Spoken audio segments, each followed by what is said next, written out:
kana ka bɔ Mali kɔnɔ na minnu bɛ k'an lamɛn jamana fan o fan jamana kɔnɔ ni jamana kɔ kan k'aw bɛɛ lajɛlen foni k'aw ko ɲuman dɔn aw sɔgɔlen b'aw ka radio Mandi la Bamako 24 min bɛ n'a bɛ kunnafoni latɛmɛ aw bɛɛ lajɛlen tɔgɔ la diɲɛ ma don o don a balimakɛ n'aw denkɛ Abdulaye Kulibali fɛ k'a sɔrɔ ɲɛmaaba n'i y'a sɔrɔ o bɛ tali ka Jɛjɛ Sare la ale bɛ ka baaraw bɛɛ lajɛlen jateminɛ k'aw foni k'aw ko ɲuman dɔn faso kɔnɔ ni faso kɔ kan dɔ yɛrɛ t'aw ma k'aw sigi ni k'aw ka kunnafoni ma kɔnɔ kunnafoni ni dalilu don tiɲɛ ni Ala ye siran ye kan kunnafoni gɛrɛgɛrɛ anw sigilen filɛ kɛnɛ kan o de kan ka bɛn bi kunnafoni lasituma bi ye juma ye lahɔrɔma donba don bi ye juma ye bato kɛ don juma ye bato fɛn min kan fɛ a bɛɛ lajɛlen minɛ b'a ye masaramani Ala k'an ka bato kɛlen bɛɛ lajɛlen minɛ bi juma o bɛnnen bɛ nazarasan kalo 3 na marisi kalo don bi o tile 3 ye ka bɛn 2023 san ma farafin kalo min y'a sɔrɔ sunkoloma kɔnɔ ye bi o tile 10 ye jate la san kalo 8 don hijira san 1444 san don dugawu de bi kɛ Ala ka ɲɛ ka d'an ma bakurunba fɔla bi kunnafoniw filɛ ka waladan k'a fɔ kunu sufɛ ni ka dugujɛ kunu na kulama wɛrɛ ani yɔrɔ min bɛ yen n'i y'a sɔrɔ o ye kɔlɔdu kɔrɔ ye ko fulakɛ dɔ ale taara fa kunnafoni ye ɲɛfɔli ko la ndobugukaw fɛ yen ka bɔ araba la ni ka dugujɛ kunungo la ko i ka dɔn ko mugu taara fili mɔnikɛla dɔw ka duguden dɔ k'olu tun bɛ mɔnikɛla ko i ka dɔn ko mugu taara fili ka maa 5 bonyanko k'olu ni to ka maa 6 ni k'olu jɔgin kunnafoni ye ɲɛfɔli ko la min ye lakanabala ye kɛrɛnnɛrɛnnen ka dɔn ka fɔ koro marabolo wulikajɔ kɛbaw k'u b'u sɔn u taara ka taa yɔrɔ dɔw ni ka Mali drapeau ka taa gɛlɛ ta ka ɲɛ so ma ka Malitɛli ka yɔrɔ dɔw bɛ yen ni ka se k'olu yɔrɔw tiɲɛ o kɔfɛ kunungo tuguni wulada fanfɛla ka tila ka taa Bangasu marabolo kɔnɔna na ni donsolakaw kɛra ɲɔgɔn na maa dɔ ni toroko senfɛ kunnafoni ye ɲɛfɔli ko la an ka jamana kɔnɔna na sariya sunba o fɛlɛni min bɛ sen na bɛɛ lajɛlen bɛ k'i ta fɔ kunnafoni ye ɲɛfɔli ko la ninnu de bɛna ka kunnafoni kumaba ye bi ka fara kunnafoni wɛrɛw bɛna fara ɲɔgɔn kan lasɔn mɔbɔlɔkɛ n'aw denkɛ Abdulaye Kulibali Ala ka ɲɛ ka d'an ma kunnafoni an b'a daminɛ kalon na k'a fɔ arabadon sufɛla fɛ ni ka dugujɛ kunungo alamisa la a yirala k'a fɔ yɔrɔ min n'i y'a sɔrɔ i ka dɔn k'a fɔ kɛrɛnnɛ k'aw ladan k'a fɔ kɔlɔdu kɔrɔ ale ni kulama wɛrɛ ni ɲɔgɔn cɛ a yirala k'a fɔ min ye fulakɛ dɔ ye n'a bɛ wele ko Bilali ko marifatigi dɔw taara ka taa ale bɔnna nin na k'a fɔ k'a faba ye nin ye kunnafoniw kɔnɔ i ka dɔn k'a fɔ o pereyatigɛ si ma sɔrɔ ka di an ma a yirala k'a fɔ ko Bilali yɛrɛ ko kabini sangajan maa caman ka fɔ la ko sigida kɔnɔ na k'a na kɛ a yɛrɛ sigalen tun b'a la k'a fɔ maa dɔw bɛ yen k'olu bɛ ale kɔ k'o de kama k'a tun wulila ka taa i ka dɔn k'a fɔ Segu fɔlɔ kɔfɛ a na kɛ k'a fɔ mankanw sumayalen bɛ waati min na k'a kɛla ka segin ka na k'u kɛla ka tɛgɛ bɔnna nin na Bilali yɛrɛ butigiba o tun b'a bolo ye ko maa si ma sɔrɔ k'a fɔ nin de ye a kɛ sababu walima nin de y'a kɛba ye fo nin yɔrɔ in na sɛgɛsɛgɛliw kɔni bɛ sen na an bɛ dugawu kɛ min i ka dɔn k'a fɔ a ko ye Ala k'a dankɛnɛmaya n'an bɔra ye Ndobugu bɛ i ka dɔn k'a fɔ ɲɔnɔ fɛ B6 ale komini fɛ araba sufɛla fɛ ni ka dugujɛ kunungo alamisa la Ndobugu ka dɔn k'u bɛ taa mɔni kɛ o mɔnikɛ senfɛ a na kɛ su kɔnɔna la dugu tilalen yɛrɛ fo nɛgɛ kaɲɛ 1 waati n'o ye 1 heure du matin ye a na kɛ k'a fɔ an fiɲɛ kɔni taara ka t'u sɔrɔ mɔnikɛ in senfɛ ye ko mugu filiw kɛra a la maa 5 kɔni olu kasara maa 6 olu kɔni ka jɔngi o maa 6 yɛrɛ k'olu bɛ furakɛli yɔrɔ la yaasa ka pɛrɛtigɛ d'a ma dugu in kɔnɔna la maa dɔ bɛ yen nin waati na o de ye lakɔli karamɔgɔ ye ale b'an bolo nin waati na nɛgɛ kan e jɔn de ka bɔ mini ne tɔgɔ Sulemani Buhari ne ye lakɔli karamɔgɔ ye n ye Ndobugu ka ye Ndobugu a bɛ ɲɔnɔ mara la B6 commune na b'a fɔ ko Torodagako Sulemani Buhari an ye kunnafoni sɔrɔ ko wulikajɔ kɛra Ndobugu kɔnɔ la ka maa dɔw kasara u ni na a kɛra cogo di araba su ka dugujɛ alamisa la 1h40 comme ça sufɛla fɛ an ka dugu ni Kɛɲɛka cɛ dugu wɛrɛ bɛ yen nɔ u b'a fɔ ko commune la o kɔfɛ yɔrɔ dɔ bɛ u b'a fɔ ko Aji wɛrɛ an ka bozoden dɔ bɛ yen nɔ ale tun ye ji sama ka mɔgɔw wele k'u ka taa dɛmɛ a k'a ka jɛgɛ minɛ u t'o jɛgɛ minɛ na u tun ye bɔrɔ 1 yɛrɛ bɔ déjà k'o jɔ ka te yɛrɛ premier min k'u bɛ balamun na avion bɛ mu jigin u kan o yɔrɔ kɔnɔna mɔgɔ 5 tora a la mɔgɔ 6 o banana mɔgɔ 5 in kɔni olu ka suturali o kɛra kunungo alamisa ladara seli waati mɔgɔ 6 saba bɛ ɲɔnɔ saba bɛ Segu autorité kɔni k'u bɛ k'u dɛmɛ furakɛli la mais maa ma t'u lajɛ fɔlɔ dɛ Abulaye an kɔni ko jamana bɛ cogo min jamana ɲɛmɔgɔw k'a lajɛ ɲɔnɔ ye sɛnɛkɛyɔrɔ de dɔw dahirimɛ sirilen don jɛgɛminɛ de la parce que mɔgɔ min yɛrɛ a fɛn ka bozoden de don u tɛ sɛnɛ kɛ u bɛ jɛgɛminɛ de kɛ jamana ɲɛmɔgɔ u k'a lajɛ yanni u k'a fɔ k'u bɛ fɛn kɛ u k'a détecter k'a lajɛ fɔlɔ fɛn min don k'a si dɔn an tɛ se ka bɔ an ka autoritéw kɔ n b'a fɔ jadisi tɛ n b'a fɔ jadisi bɛ yen nka u k'a jateminɛ kosɛbɛ yanni u ka kow kɛ Sulemani Buhari nin min kɛra an bɛ waati min ko bi mara ninnu kɔnɔ la lakanabaliya waralen bɛ yɔrɔ caman na o yɔrɔw la yen nɔ yalima ka se ka taa mɔni kɛ nin waati la sufɛla fɛ o tun tɛ farati ye wa Abulaye adamaden n'i tɛna to kɔngɔ na ni dahirimɛ sirilen don fɛn min na marifa t'u bolo u taara u ka jɛgɛminɛ de la ni jamana ɲɛmɔgɔw fana b'a kɛ yanni ka se ka adamaden frappe i ka kan ka détecter k'a dɔn fɔlɔ marama fasugu jumɛn b'a bolo mɔgɔ fasugu jumɛn don Abulaye dugu yɛrɛ sumanen don bi kosɛbɛ nkalon ye harame ye dugulamɔgɔw yɛrɛ t'a dɔn u bɛna kɛ cogo min na tuguni u sirannen don u t'a dɔn u b'u ko yɔrɔ min ka t'u jɛ yɔrɔ min ne bɛ mun ɲini u fɛ yanni u ka actes kɛ a kana kɛ c'est trop tard parce que nin kɛra ten an ka yɔrɔ in kɔfɛla don n'u bɛ se ka taa kan dɔ sigi ji kɔfɛ o bɛ diya an ye ni mankanba in bɛ ka bɔ a la n'u bɛ yen a tɛ se nin na. ni tun ye Sulemani Buhari kan ye ka bɔ Ndobugu an bɛ dugawu kɛ yarabiya la fɛn fɛn basigi lafiya ye ala k'o sabati an ka jamana kɔnɔ n'an bɔra ye kɛrɛnkɛrɛnnena betura ka n'o ye marakakɛ ye ale kun tununa n'o ye burama sako ye a kun minɛna kabini seliba waatiw la jariwala tigilamaw fɛ u ye minɛni min kɛ n'a kun bɛ ka ɲini yɔrɔw tigɛlen bɛ maaw la n'o ye forow ye a na kɛ i ka dɔn k'a fɔ kɛlen bɛ k'a fa k'a fili foro kɔnɔ a mɛnna kunun ko k'a kɔrɔkɛ taara bɔ a su kan u ka foro la o y'a sɔrɔ u ci ŋɔni yɛrɛ fɔ a tiɲɛna ka ban ala tini kana dɔn o min kɛra an b'a lɔn k'a fɔ maaw fari falen bɛ yen nin waati in na kosɛbɛ kɛ marakɛ in tun ye maa ye maa min don ni maa sɛbɛ don kosɛbɛ yaasa ka na pɛrɛtigɛ di an ma u ka jeliba b'a bolo nin waati la nɛgɛ ka bɔ betura la e ye jɔnni ne tɔgɔ ye baba sango ka bɔ ɲɔnɔ betura bɛ ndemugu komini fɛ baba sango an ye kunnafoni sɔrɔ betura la ye k'a ka marakɛ dɔ n'a tun bɛ wele ko burama sago k'a kun tununa a mɛnna ko kunungo k'a fure yera jadisiw kɛlen bɛ k'a fa ka fili foro kɔnɔ la a ko kɛra cogo di o kɛra abila ye kunungo an balimakɛ ni an dɔgɔkɛ burama sago kami salango seliba ɲɛkɔrɔ u y'a minɛ fo ka na se kunungo ma kunungo kɔrɔkɛ de taara kungo kɔnɔ o de ye a suye yen o y'a dɔn fini de fɛ fini talen ka na u taara fini jira a musow la o kumana ji kɔni karila anw ɲɛna abila ye nin ye maa naani ji ye an ka foro de la sisan bɛɛ fala an ka jatigilatigɛ mɔgɔ fɛ ne kɔni bɛ mun fɔ faamaw kɔni ye u k'a lajɛ u k'u ɲɛsin betura ma sɔrɔsiw bɛ sa dozow bɛ sa tuma u k'a lajɛ dozow n'u ka fara ɲɔgɔn kan pour que an ka se ka baara kɛ u ka dozow bila condition na wala an ka foro ninnu filɛ nin an bɛ ka tilema da a bɛna kɛ cogo cogo maa si t'a dɔn an bɛɛ kamana gannen don ka daminɛ dabakan na ka taa bila ko ɲɔgɔn u k'a lajɛ an ka fara ɲɔgɔn kan sa an ka ko caman dabila an k'an bolo da an ka dozow ma dozow ni sɔrɔsiw ka fara ɲɔgɔn kan an ka se ka baara kɛ dugu minnu wulilen don olu sen bɛ ka sigi dugu wɛrɛ mana ka fara olu ka ko kɔrɔ asimi a k'a lajɛ a ye fana tali a ka politiki bɔ baara kɔnɔ a ka dozow bila condition na k'a fɔ kɔrɔ yɛrɛ cɛ da muso denmisɛnnin ma an ka jadisiya in dabila sa an ka fara ɲɔgɔn kan sa bamu bɛ k'an ka foro fa bɛɛ fɛ burama sakɔ denmisɛnnin ncini muso fila de b'a kun ani den fila ala denw ma furu kɛ fɔlɔ a bɛ an kɔni kamana gɔnna an da don an b'an ko yɔrɔ ni kuma ye dutigi minɛ du tɛ dɛ ni tun ye betura jeliba kan ye baba sango an bɛ dugawu kɛ jamana yɛlɛ ka kɔlɔsuma n'an bɔra ye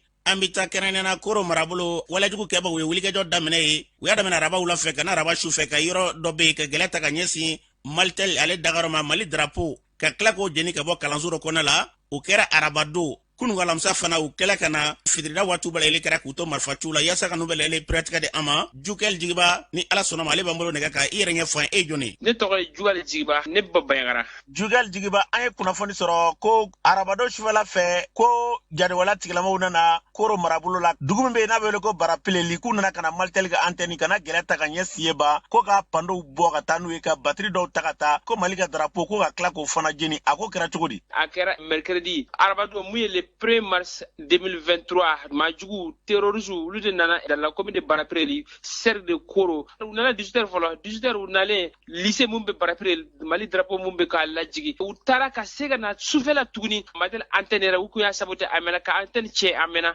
a don sufɛ 23h tuguni u nana batterie ani panneau 30 hakɛ ani batterie 10 ani kɔ u taara n'a ye mobile kelen kun b'u cɛ la donc ani moto caman moto kelen o kelen mɔgɔ fila o kɛra arabadon kunungo alamisa fana k'u ye wulikajɔ ta ka ɲɛsin bangasi marabolo dugu dɔ ma n'o dugu bɛ wele ko waranpa k'u taara gɛlɛya ta ka ɲɛsin ma k'u ni donsolakaw kɛra ɲɔgɔn na ko kɛra cogo di o kɛra kunun wula fɛ 18h waati an bɛ dugu min wele ko waranpa 11 km de bankas terroristes de nana dugu attaqué dana masakɛ elema kun bɛ yen kɔnɔna la échange de tir kɔni a daminɛna o y'a ye ça ne va pas an ka autorités sera ka u repousser nka cɛ dɔ de bɔra k'a bɛna tɛmɛ waranpa fɛ ka taa a ka dugu la a nana don attaque kɔnɔna la donc terroristes y'o faga donc k'a bɔnɛ a ni la k'a ka moto fana ta côté autodéfense fana an ka dana masakɛ elema maa kelen de banana terroristes ka côté la fana mɔgɔ mun jiginna a ka ca ni mɔgɔ 2-3 ye mais u y'u ka suw de tɔmɔtɔmɔ ka boli an kɔni dabali banna don o don an bɛ wele bila mali autorité mɔgɔw ma k'a fɔ ko mɔgɔ ninnu bɛ ka tɛmɛ yan fɛ u tatɔ filɛ o n'a ta bɛ taa di minɛ avion bɛ yen drone bɛ taa di minɛ si tɛ bɔ f'u bɛ dugu attaqué o n'a ta bɛ autorité ta réagi vraiment an kɔni kamana galenba dɔ don. ne tun ye jukɛl jigiba kan ye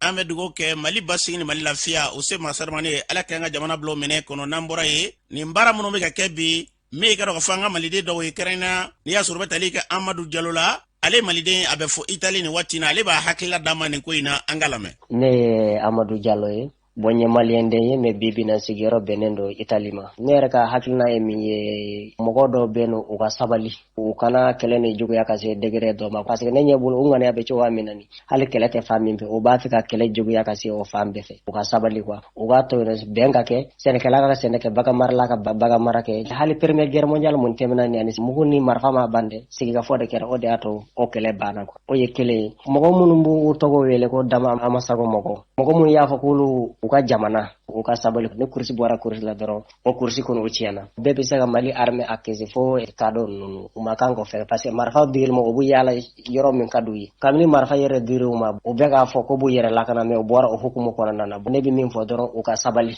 fula de ndo be no mun haklana o yekele bo donc uka sabali uka hakili soro uka to sigiga foka ke malere gouvernement uka to sigiga foka ke benga ko de nyogonte ka fitine wuli sinjiw ni bade ni nyogonte na fa fo to la ko ka foli be bela jilanye ko ambalo den ka foni tu Amadou Diallo malidindo ale bi Italie ni tu ale kanyi o ko fe mi malidindo re ni asoro ale fana flala kay abe kono ware jamana kono na malidindo ale ko gele mbilama ko mabugo bolo nyeshi yoro ko shite mi ambalma kay abaka shira di bi kele yere sango mamudu nyare ga dambalma flala ka ko mu yegele suma anga ambalma kelame mbalma wu nambe anga faso deme amba deme tiaka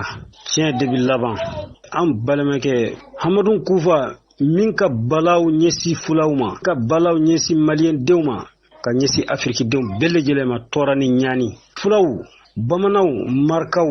boso mengaw siya be siya mo weretina ka nga jamana jode be ka do jarizinu tan o te dina koye o te ala koye arabu kodo parce que arabu jondo do wulu de kelen ka malien faga ka malien dew nyani Hamadou Kufa joye Hamadou Kufa fulaye Hamadou Kufa de ka fulaw wele ako bina jadi kele fula minun be ala do ma so ka doni koina ka fula minun depuis wolola ma here yow nyena fantan dewndo arabu jondo do ulude bolla katta Hamadou Kufa weleli lame amba fo ale antan kan jigi note nere mbim kuma yanni foyte fo anga dugula fula kanti ne kunte bamna ngamme ka ne kumbe marka kan de me dondoni parce que an ye marka an ye signyo wonde do ambe fur nyogoma dogono ni fulaw ukumbe fa kelen ba kelen de do uma delika kele depuis a moke o meko fulaw ni dogono ni bamanaw ni markaw ni sia bede kumbe sigi nyonga obe nyogon furu tubabu nana ka Hamadou Kufa negenege Hamadou Kufa fana ka fulaw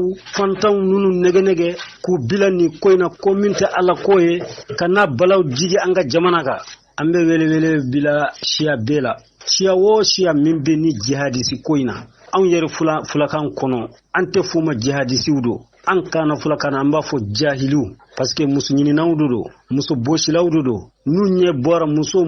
min cekani muso min falendo anina uba tigi furke baga I kulsi akajade I bomboshi tilade furke mbe sira kaboli ubu muso inta ante jazinu doni foye muso boshi ko kamogo nafulo boshi kamogo duguchi kamogo balo jeni depuis jihadisa yene nana tiye kono surtout en farafu yera amma hera ya nyena note fama uma delika o meneka tan datugu fama uma delika on bugo fama uma delika tor foy lase awma depuis ni jihadisi nana den dalente fala fa dalente denna nana ka ko benyame ka sinjiw tige ka deun ke danga deunye jihadisi u ka balaw de nana nga jamana kono ulu ni tubabu ulu debe u bénéfice dum ala kana yafuma Amadou Kufa aya fulaw tonyo aya fulaw toro aya fulaw ke yeko filaye aya fulaw ke kerefe de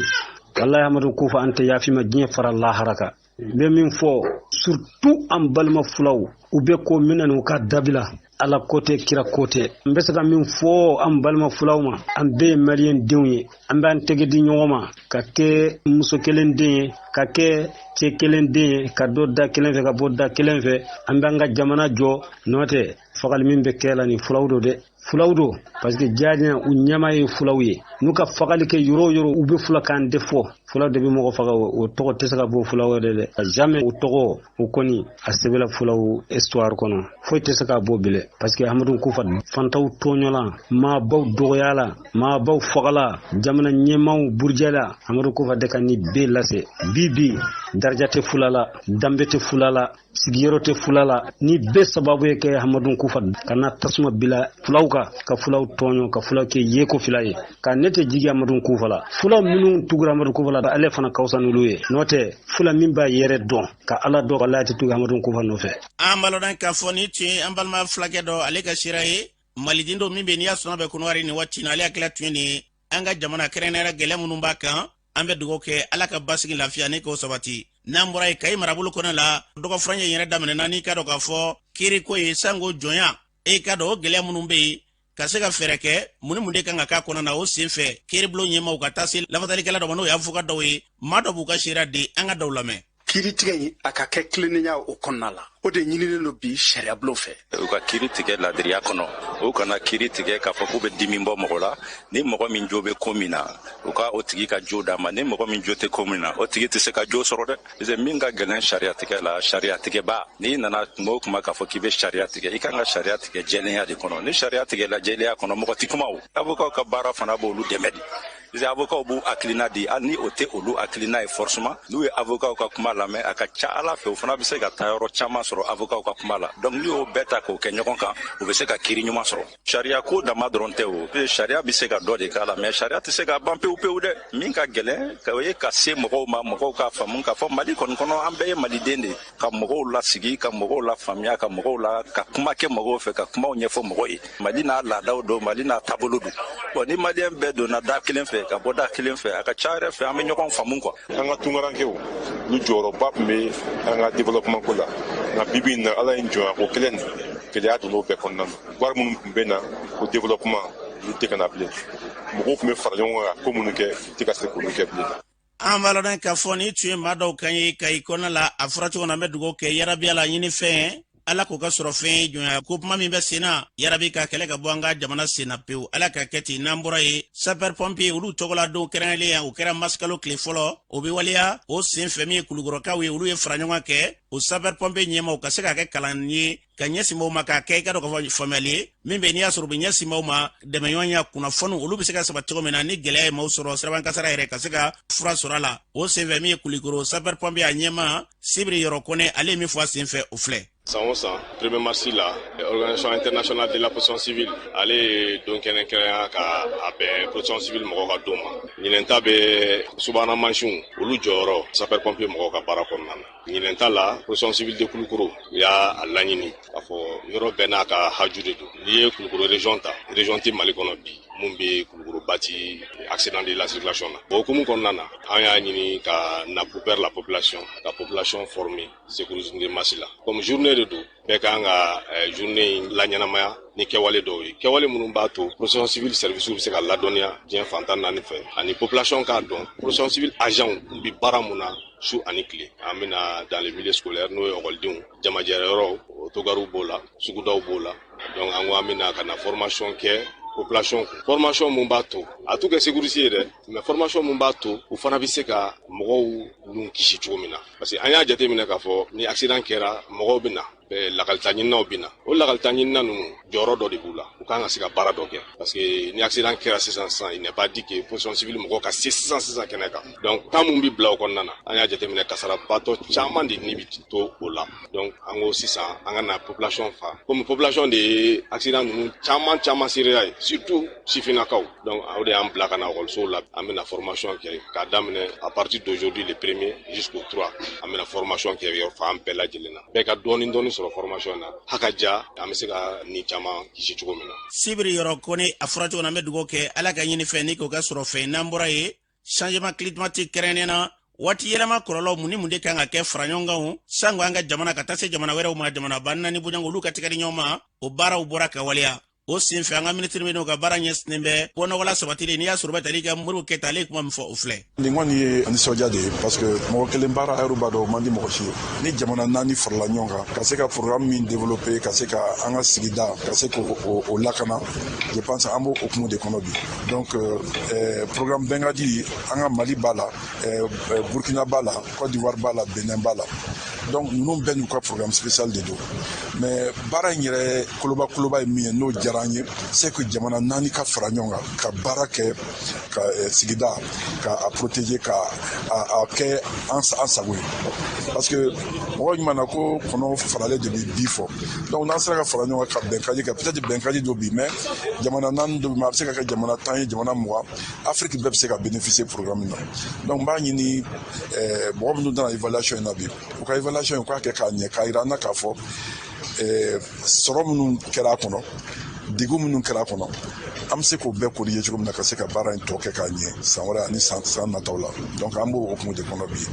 an b'a lɔn k'a fɔ ni tun ye minisiri Modibo Kanye a fɔra cogo na an bɛ dugawu kɛ yarabi Ala ka baara ɲini k'a bila sɔrɔba minɛ kɔnɔ n'an bɔra ye kɛrɛnkɛrɛnnenya jamana sariya sunba o falenni kɛ kuma minnu bɛ sen na faraɲɔgɔnkulu min n'i y'a sɔrɔ n'o bɛ tali kɛ Mali kanu na olu y'a yira k'a fɔ k'olu hakilila don kosɛbɛ min Dala Magalu ye ale b'o ɲɛfɔ an ye an ka lamɛn. An ka hakilina ye mun ye ka taga constitution kura in fɛ an kɔni an b'a ɲini maliden bɛɛ fɛ bɛɛ ka adire constitution in na. An bɛ président Assimi Goïta fo wa commission de finalisation mun sigi bɛɛ y'i yɛrɛ trouvé a kɔnɔ politique mɔgɔw société civile bɛɛ kun b'a kɔnɔ bɛɛ ka mɔgɔ b'a kɔnɔna la n'i y'a jateminɛ ni an ka jamanaw lajɛ ni mɔgɔ fɛn fɛn bɛ ɲɔgɔn kɛrɛfɛ i b'a ye an ka constitution de ka kɔrɔ ni bɛɛ ta ye a ma yɛlɛma a mɛnna a bɛ san caman bɔ donc fɛnw b'a kɔnɔ erreur de frappe b'a kɔnɔ la olu kan ka corriger et puis ani jamana wɛrɛw bɛnnen don fɛn wɛrɛw la donc n'olu ye accord ye olu kan ka ratifier donc ka conformiser constitution kura la donc an kɔni MPSN Mali kanu tɔgɔ la an b'a ɲini maliyɛn bɛɛ fɛ an y'o de fɔ k'an bɛ bɛn de fɛ rassemblement de fɛ an b'a ɲini bɛɛ fɛ bɛɛ ka bɛn an ka jɛ ka sɔn constitution kura in ma wa an b'a ɲini an kanubaga bɛɛ fɛ an ka tɔnden bɛɛ fɛ bɛɛ ka adhérer a la ka mɔgɔw la faamuya a la ko ɲuman de don jamana fɛn caman bɛ se ka ɲɛnabɔ nin fɛ.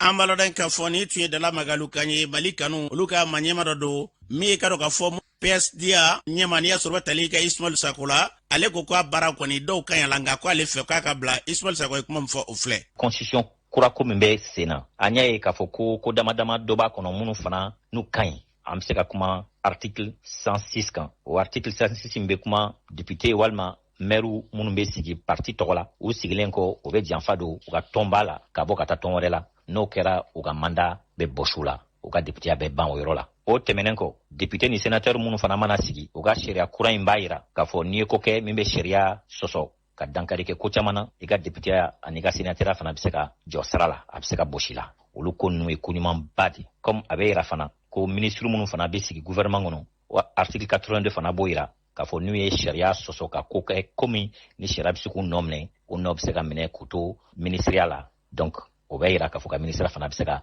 dankari bɛ se ka k'o la olu ye ko ɲumanba ye min bɛ constitution kɔnɔ o ko ɲumanba wɛrɛba min b'a kɔnɔ min cɛ ka ɲi an ka jamanadenw minnu bɛ jamana kɔ kan malien de l'extérieur olu fana bɛ se ka kɛ député ye an bɛ tɛgɛrɛ fɔ yɔrɔ la mais o tɛmɛnen kɔ kɔlɔlɔ caman b'a kɔnɔ kɔlɔlɔ mun bɛ na ni jamana ka basigibaliya ye o kɔlɔlɔ fɔlɔ o article 73 min b'a yira ko président de la république jamana ɲɛmaaba a ka baara hukumu kɔnɔna la sɔsɔli bɛ sɔsɔ la n'a y'a kɛ sariya bɛ se k'a nɔ minɛ ni o bɛ kɛ sababu ye Sénat ani Assemblée nationale b'u tɛgɛ di ɲɔgɔn ma ka commission sigi pour que président a bɛ se ka wuli ka bɔ fanga la cogo min na o tɛ ko ɲuman ye jamana ma parce que an ka jamana ma basigi jamana kura don ni ko jamana kura don sariya an ka démocratie kura de o démocratie kura min bɛ sen na ni coup d'état cayara jamana kɔnɔ ni kibira ni sariya suguyaw ye a bɛ kɛ sababu ye ka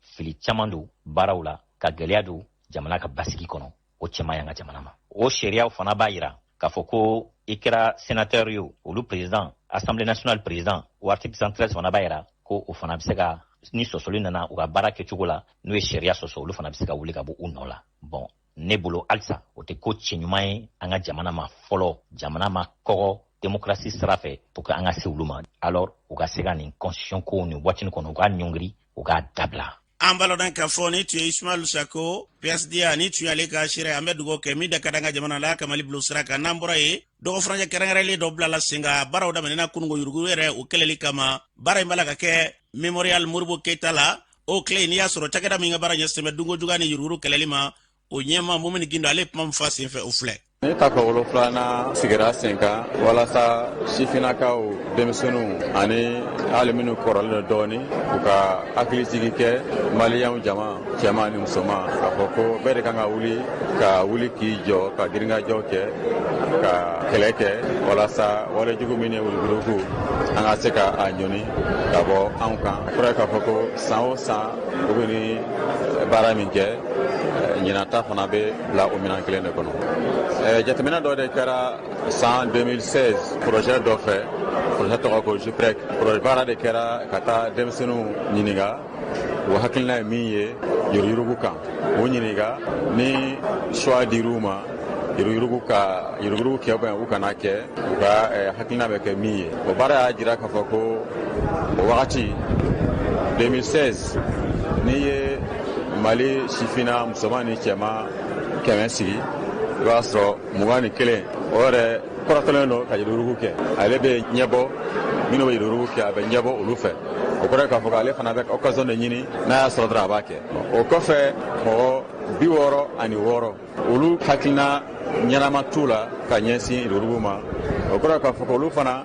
n'u ye occasion sɔrɔ o fana b'a kɛ n'u ye mɔgɔ ye k'a kɛ a tɛ digi u la donc ni o groupe fila fara ɲɔgɔn kan a bɛ kɛ mɔgɔ 86 sifinakaw fɛ minnu tɛ fɛ ka wuli ka yuruguyurugu kɛlɛ o de bɛ mɔgɔ siran o de kama ko sifinakaw jɔyɔrɔba bɛ nin na bon yuruguyurugu bɛ kɔlɔlɔ bɛ se jamana ma a fɔlɔ bɛ se sifinakaw de ma kalan kɛcogo ɲuman bɛ tiɲɛ yuruguyurugu fɛ baara sɔrɔli bɛ nagasi yuruguyurugu fɛ jamana ka bɔ nɔgɔ la o bɛ sɔrɔ yuruguyurugu de yiriwali ni a carili fɛ o de kama anw ka jateminɛ na sifinakaw de kan ka se ka wuli ka giringajɔ kɛ ka wulikajɔ kɛ cogo min na ni yuruguyurugu ka se ka kɔn ka bɔ an ka jamana kɔnɔ. An balodan ka fɔ ni tun ye Momin Gindo Kanye ye yuruguyurugu ni dunkojuguya ala ka o kɛlɛ ka bɔ an ka jamana sen na n'an bɔra ye Facebook o waliyara kɛrɛnkɛrɛnnena Burukina jamana kɔnɔ na anw ka jamana kɛra jamana ye jamana kɛrɛnkɛrɛnlen ɲinɛnta in o sen fɛ anw ka sinimabɔlaw u ye u caman bɛ yen ni ka se k'u waleɲuman dɔn Cheikh Umar Sisoko ale yɛrɛ tɔgɔla monima dɔ o labɛnna o kɛra nisɔndiyakoba ye maliden dɔw fɛ maa dɔw b'u ka sira di an k'u lamɛn. Nin ye ala tanu ye Cheikh Umar ka monima kɛli bi walahi a kɔnɔnafili tun bɛ na quoi alhamdulilayi fɔ ye sa ne bɛ anw bɛ nin problème na a ka ca san 3 bi an bɛ miiri b'a la k'a fɔ Cheikh Umar ka monima bɛ kɛ wagati jumɛn na n'a fɔra k'a kɛra bi hali n'a kɛra surprise ye ne bolo alhamdulilayi nin diyara n ye ala ka hali bɛ si d'a ma ka barika don a la hali bi ala ka Mali ta ɲɛ ala ka Afiriki ta ɲɛ. A diyara n ye ka da ko caman kan n ye Cheikh Umar dɔn politiki sira la mais a nana ne nɔfɛ ko n ka jouer a ka film la n tun ma dan yɛrɛ la kosɛbɛ parce que kɔrɔbalen 2 tun bɛ yen ala ka hinɛ Hélène Jara Fanta Berté donc n tun ma dan mais n donna a kɔnɔ parce que ne bɛ don ni ko ye dusu de la o rôle fitinin a nana kɛ belebeleba ye n wasara an nana yan nɔ étalon an y'o ta en 95 donc bi ka Cheikh Umar ye cɛbaw cɛrɔ Cheikh Umar yɛrɛ ye cɛba ye k'a ye cɛbaw cɛrɔ a ka monument plantera a diyara ne ye ne bɛ dugawu kɛ ala ka si ni kɛnɛya di Cheikh Umar Sisoko ma Mali ka culture caman ye ala ka exploiteli ɲanama di an ma faamaw k'an dɛmɛ. Sinimabɔlaw san 2 o san 2 sinimabɔlaw bɛɛ bɛna ɲɔgɔn sɔrɔ wagadugu k'a yira minnu ye sinima minnu kɛ ani ka tasibila kɛ parce que deuxième jour la dimanche don an ye tasibila kɛ minnu taara k'a yira ko minnu bɛ yen maintenant mɔgɔ minnu yɛrɛ ye baara kɛ film na k'u yira Cheikh Umar ta a bɛ komi a kun mɛnna a ma kɛ an bɛɛ kun jɔlen bɛ nin ye mais nin kelen sanu an bɛ ala barikada an bɛ mɔgɔw barikada mɔgɔ kɛra nin base la ko k'a to ko nin ka se ka kɛ mɔgɔ y'o kɛ ala k'a to a ka dɔw ye. Tonton Cheikh Umar ye ne ka mentor de ye i n'a fɔ Salif Traoré Ibra Sulemani Sise ne tɛmɛna ninnu bɛɛ ka école la donc a ye caman kɛ n ye et je pense que n bɛ se k'a nɔnɔ bila ka honorer don dɔ la bi ka na tuguni ale ka effigie découverte la ka na fɔ ko jɔn bɛ fɛ ka k'a ka relève ye ko jɔn bɛ fɛ ka étalon sɔrɔ ne k'a fɔ ne ye k'a tɛgɛ minɛ mais ala b'a dan ten nka ni ala y'a kɛ don min na a bɛ diya n ye n ka kɛ muso fɔlɔ ye Mali la mun fɛnɛ étalon minɛ kɛ. An b'a lɔn k'a fɔ Cheikh Umar yɛrɛ a yɛrɛ ma kadi suyan dogo baara in kɛlen Cheikh Umar Sisoko a yɛrɛ kuma min fɔ o filɛ. Bi kɔni ne kɛra sangawuli de bari n jɔlenba bɛ yan kɔtilennen n jɔlenba bɛ yan ayiwa nin tɛ fɛn wɛrɛ ye Burkina y'i jɔ ni hakililata min ye seko ni donko bɛ se ka yiriwa cogoya min na farafinna kɔnɔna na a n'a ka ja taabolo ka nin kɛnɛ nin di mɔgɔ min ye sɔrɔ kɛ ayiwa FESPACO la o an b'o kɛnɛ de kan o kɛnɛ nin na maa o maa ye sankɔrɔta sɔrɔ o kan k'i jɔ yan alors ne ta de bɛ yan bibi na n bɛ Idrissa Ouedraogo kɔfɛ n bɛ Gaston Kabore ɲɛfɛ ne tɛ sangawuli ya bi kɔni amin amin. An balodan ka fɔ ni tun ye Cheikh Umar yɛrɛ kan ye nisɔndiya min kɛra kɔnɔ an bɛ dugawu kɛ ala k'o yakubaya an ka jamana kɔnɔ na ka kɛ bonyamasegi n'an bɔra ye farikolo ɲɛnajɛ hɛrɛniyana basikɛti ko baara olu sigili sen kan kalanba dɔ bɛ sen kan o la kɛ kɔnw kalan ye ba ɲɛmaso n'i y'a sɔrɔ ɲɛma ye Jean-Claude Dosiribe olu ye dɛmɛɲɔgɔn ta ka ɲɛsin kɛrɛnkɛrɛnnenya an ka denmisɛnninka minnu bɛ n'i y'a sɔrɔ n'olu y'i ka dɔn k'a fɔ jɔyɔrɔ dɔw sɔrɔ Mali cogo la ka dɛmɛɲɔgɔn ta ni ka ɲɛsin olu ma miliyɔn 10 hakɛ o kɔfɛ ka tila ka kalanba dɔ sigi sen kan bala yɛlɛ bɛ se ka ɲɔgɔn faamuya o ko hokumu kɔnɔna na cogo min na Jean-Claude Dosiribe a yɛrɛ ye kuma min fɔ o filɛ. Ayiwa an ye mɔgɔw lajɛ bi n'o ye an ka fédération malienne de basket ka sponsor belebeleba ye ani an jɛɲɔgɔnba a ye 10 millions wari de di k'a di an denw ma minnu kɛra champion d'Afrique ye Madagascar salon an y'o chèque d'u ma a warijɛ fana bɛ ta k'a di u ma ka t'u ye baara de kɛ. Ayiwa équipe nin bɛ k'a labɛn mois de juillet prochain o bɛ taa championnat du monde la n'o bɛ kɛ Madrid Espagne jamana kan. Ayiwa an y'a fɔ denmisɛnninw ye an jigi kɔni ye min ye an bɔra championnat laban minnu na Mali kɛra 4nan ani 2nan ye an t'a fɛ ka jigin o jukɔrɔ fo an ka jɔnjɔn sɔrɔ walasa an ni médaille k'i segin jamana kɔnɔ u b'a dɔn u ye baara daminɛ ka ban ni ala sɔnna u b'o baara kɛ. Lajɛ filanan ye min ye an ye an ka degekaramɔgɔw n'o bɛ f'o ma ko entraîneurs an ka arbitres ani an ka journalistes sportifs k'u wele ka tugu basket a sariyaw bɛ yɛlɛma san caman a bɛ yɛlɛma donc ni yɛlɛma kɛra fo ka ɲɛfɔli de kɛ ka faamuyali kɛ a kow la donc an ka degekaramɔgɔ kɔrɔbaw n'o de ye instructeurs ye u caman bɛ yan n'i m'a fɛ 4 ou bien 5 bɛ salle kɔnɔ olu de bɛna technique kura minnu kɛra olu de bɛna a ɲɛfɔ mɔgɔw ye walasa bɛɛ k'i faamuyali sɔrɔ a la championnat bɛ daminɛ ni ala sɔnna ma sibiri don o k'a sɔrɔ bɛɛ bɛ technique kura ninnu kalama bɛɛ b'a dɔn changement minnu kɛra ani fili tɛna ye an ka baara la an bɛna journée porte ouverte kɛ du basket où an bɛ taa palais des sports salle ba kɔnɔ jama bɛɛ de bɛna walasa an kuma sur le basket problème minnu b'a kɔnɔ avancement minnu bɛ se ka kɛ bɛɛ k'i ta fɔ o bɛ kɛ journée ba ye toute une journée tout le monde ce sera ouvert à tout le monde bɛɛ de bɛna maa maa n'i b'a la ko basket ka di ye i kɛra supporter ye o i kɛra dirigeant ye o i kɛra entraîneur ye o i kɛra centretigi ye o bɛɛ de bɛ wele ka na jama la bɛɛ k'i ta fɔ o la an bɛ synthèse kɛ k'a dɔn an ka taa ni taabolo sira min ye walasa Mali basket an b'a fɔ ka jiginna dɛ mais an ka taa sanfɛ tuguni. Ni tun ye Jean-Claude Dosiribe ni tun ye Ale Kaɲe ye u ye kalan min daminɛ o fara ɲɔgɔn kan bɛɛ lajɛlen ye o kɛra i ka dɔn k'a fɔ kalan ye kunnafonilaw b'a la o ko ɲɛmaya bɛ maa min bolo n'i y'a sɔrɔ o ye a kɛnɛ kan cɛkɔrɔba ye Madu Dunbiya radio Clé la a yɛrɛ ye kuma min fɔ an ka lamɛn. Kalanbulon in ni t'a fɔlɔ ye yɔrɔ fédération a bɛ na donni min kama a ka kuma koloma yɔrɔ kɛra formation maa fɛn fɛn sen donnen don basket ko la o bɛɛ lajɛlen o kɛ hakɛ kelen na a kɛra arbitre ye o a kɛra journaliste ye o a bɛɛ lajɛlen ils sont tous concernés n'a ma ɲɛ ko an bɛɛ bɛ minɛn kelen kɔnɔ jagoya fa an kɛ kan kelen fɔ dɔ tɛ se ka ciw fɔ yan fɛ dɔ kɛ ca fɔ a dabɔra o de kama hakili la k'a fɔ kabini fédération sigi ni sisan cɛ nin formation nin y'a an siɲɛ sabanan de y'a ko la commission technique an ye sigili fɔlɔ kɛ filanan o kun kan ka kɛ yɛlɛma minnu donna basket ko sariyaw la ni a bɛ ka waleya bi dugukolo ko kan fan bɛɛ kabini octobre 2022 a ko bɛ ka waleya an de tun bɛ senna sumaya la n'a ma fédération ŋaniya ye formation ye an kɔni an bɛ fédération de kɔ n'u y'a bila yɔrɔ o yɔrɔ maturan tɛmɛnen kɔ hali a tɛ dɔgɔkun kelen bɔ sisan an filɛ nin ye ka na o ko kelen kunna o b'a yira k'a fɔ fédération yɛrɛ ŋaniya yɛrɛ ye basketi n'i y'a talen ɲɛ a baarakɛlaw fana fo olu bɛɛ lajɛlen ka don da kelen fɛ ka bɔ da kelen kɛ faamuya kɛ kelen ye o de kɔni bɛ baara sabati sariya ka ca mais sariya fitininw don ko kura tɛ arbitres bolo a bɛ f'u ɲɛna dɔrɔn nin yɔrɔnin yɛlɛmara han fɔlɔ nin de kun don nin tɛ tuguni o n'a ɲɔgɔnnaw komisɛnninw de don a misɛnmaninw don an baloran ka fɔ ni tun ye Madu Dunbiya kan ye u y'a fɔ cogo min na yarabi ko a kun tɛ dɔwɛrɛ ye dɛ basketi ko ka se k'o don ba la ɲɔgɔn sama ka se ka ban ala k'a bila o minɛn kɔnɔ n'an bɔra ye dugawu kalan o ye fɛnba ye fɛn caman bɛ olu tɛ se ka sabati ni dugawu tɛ o baaraw bɔra ka kɛ tingaw fɛ dɔgɔfana ye tɛmɛnen na Pogo ale marabolo kɔnɔ la tin jaralakaw ka denbaya la kuranɛ kalanba o kɛra ka kɛ dugawu don ye ka ɲɛsin jamana ma ani gɛlɛya minnu bɛ bi bina sigida kɔnɔ da sira nin bɛɛ lajɛlen ma o senfɛ barimajire ka bɔ tin ale tun bɛ kɛnɛ ka ye a ye ɲininkali kɛ jaralakaw ka denbaya la Isa Jarala o ye kuma min fɔ o filɛ. Isa Jara ka bɔ tin a ye ci bila alisilamɛjɛkulu ma ko an ka na aw dɛmɛ a ka jara la nisɔndiya jumɛn b'i bolo. Nisɔndiya min ni bonya min bɛ ne bolo e ka alisilamɛ bɛɛ lajɛlen fo mɔgɔw y'an dɛmɛ an sigiɲɔgɔn n'o ye tinkaw ye nafɛladugu bɛɛ ye an ɲɛmɛ n'u sen n'u bolo ye ka na an ka ziyara in k'a kɛ ziyara in daminɛ ni ɲinɛ y'a san 8 ye san o san an b'a kɛ an ye ziyara in kolokolo an mɔkɛ Musa Jara maa o maa bɔra a la a cɛ n'a muso olu bɛɛ farala ɲɔgɔn kan ka ziyara boloda san o san an b'a kɛ a n'a gɔnɔ ni alisilamɛ bɛɛ an b'o de kɛnɛ ka yan. Ni bɛ tali kɛ Isa Jara la o kɔfɛ baramajire y'a ka kuma bara di Jarama kuranɛ kalan in ani ziyara in ka o ye kuma min fɔ o filɛ. Alhamdulilayi ziyara in n'a kɔrɔw ye ziyara ye hakilila ta ka nana ne ma ne y'a sɔrɔ ko ɲuman don n balimaw don ko ɲuman don fara don k'a la a dabɔ ni bi cɛ kɔni ne y'a dabɔ ten ka bɛɛ bi i seko ni dɛmɛjira k'a la ala tɛ dɔw ka ma so jara don a kɛra dugu jara de o la anw bɛ ala fo k'a barikada ka sigi ɲɔgɔn ɲuman fo k'a barikada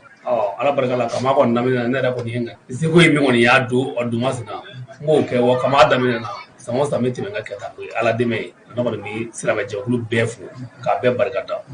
ne yɛrɛ tɛ mɔgɔ kalan de ye an ka dugu kalanbaw tiɲɛ yɛrɛ la an b'o fo u ni sigi ɲɔgɔn ɲuman u ka kalan kɔnɔji la u b'a kɛ u segin damajira bɛɛ lajɛlen ni ka tali kɛ Abu Jarala u y'a fɔ cogo min na n'i y'a jateminɛ bi jamana in kɔnɔ na basigi lafiya o bɛ se ka sabati cogo min na o y'a kunba de an bɛ dugawu kɛ yarabi ala k'olu sabati basigi lafiya badabada ala k'u sabati n'an bɔra yen an bɛ taa jamana kɔ kan Umu Danbɛlɛ mun b'e bolo an karamɔgɔ an bɛ don min na ko bi fɛn min ye Burkina Faso jamana ye olu marabagaw y'a jira k'a fɔ lakana bɛnkan sɛbɛn min tun bɛ u ni Faransi jamana cɛ ko ka o bɛnkan sɛbɛn ko k'a bɔrɔtɔ fɛn min ye Burkina kungo minisiri ye ale an ladɔnniya k'a fɔ k'a jira ko ni bɛnkan sɛbɛn k'u y'a bɔrɔtɔ u ni Faransi jamana cɛ barisa o y'a jira k'a fɔ ko olu sen tɛ a la bilen o kɔfɛ an bɛ taa Ukraine fɛn min ye Ukraine marabolo min bɛ wele ko Bokumo a jirala ko ale fan caman minɛlen don bi Risi sɔrɔlasilakaw fɛ ko fɛn min ye gɛlɛya caman ye ko u bɛ dugudenw kan nin waati in na ko kɛrɛnkɛrɛnnenya la ko ni dugu kofɔlen min filɛ nin ye ka taa se Ukraine fan wɛrɛw ma ko Risi sɔrɔlasilakaw kɛ bɛ ka to u ka dakayɔrɔ siri fan caman fɛ bi o kɔfɛ an bɛ taa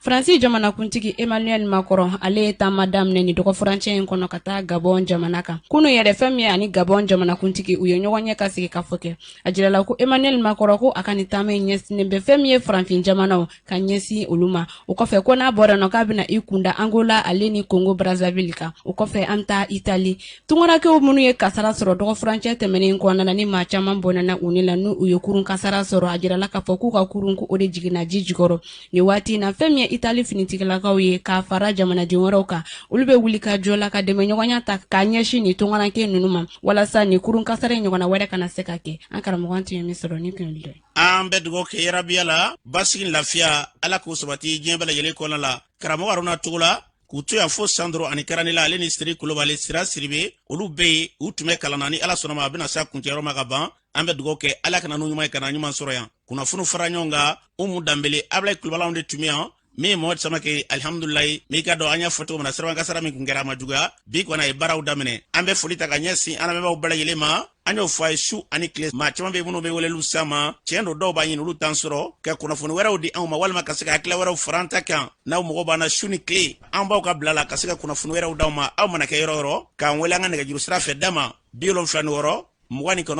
76 29 85 15 walima 66 29 85 15 76 29 85 15 66 29 85 15 Orange ni Maltel a bɛɛ ye kelen n'i ye 6 bila ɲɛfɛ o y'a kelen Maltel ye n'i ye 7 bila ɲɛfɛ Orange don n'aw ye nin wele ani ne yɛrɛ Ablaye Kulubali min y'o sɔrɔ nka ka min fɔ ni k'o jabajɛya k'an wele kuma caman dɔw bɛ ka se k'an bipɛ walima ka weleli dɔw kɛ kun ni ju tɛ fɛn min na an k'o bɔ a la o bɛ kɛ so ye ni baara kɛra o ye hali k'an ka sɛbɛko dɔ fɔ i b'a sɔrɔ ni tamasiyɛn bilali ka nimoro kɔrɔ e t'an sɔrɔ bilen o de bɛ kɛ so ye maa dɔw bɛ minnu bɛ gɛlɛya sɔrɔ n'aw mago bɛ appel la walima an bɛ fɛ ka kunnafoniw di an ka sabali an ka weleliw k'o hukumu kɔnɔna na bonya ni karama kɔnɔna na walima ka weleli kɛ k'i tɛ jigin ka bɔ a kan pewu o fana bɛ kɛ so ye ka dɔ dɛsɛ ka don an ka ninnu ɲɔgɔn na o ni ka se ka hakili to ninnu na o bɛ kɛ so ye an bɛ kunnafoni caman bɛ yen an bɛ se k'o di ɲɔgɔn ma walima k'o sɔrɔ ɲɔgɔn fɛ ala ka hakili ɲuman d'an ma an ka jamana in k'a basigi a k'an bɛn ntɛnɛn don